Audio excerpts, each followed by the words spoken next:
Welcome to another tutorial of the solution journals. Today we will learn how to get a refund on Bumble, and this is the same process for any of the date apps.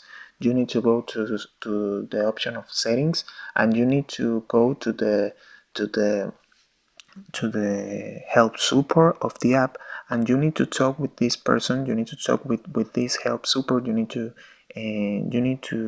send a message for to this help center, and you need to explain to that people you need to get a refund of your money, and you explain your specific case to that person, and they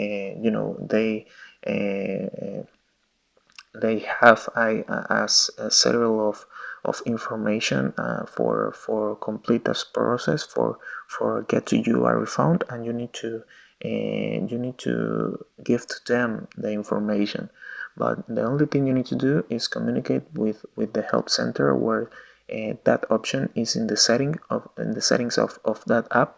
Like if you are here in Tinder, you need to go here in the superior part, in that part in settings, and you need to pick in help center to talk with these people. And in Bumble is the same process. So I hope this tutorial was helpful for you. Follow us for more content like this.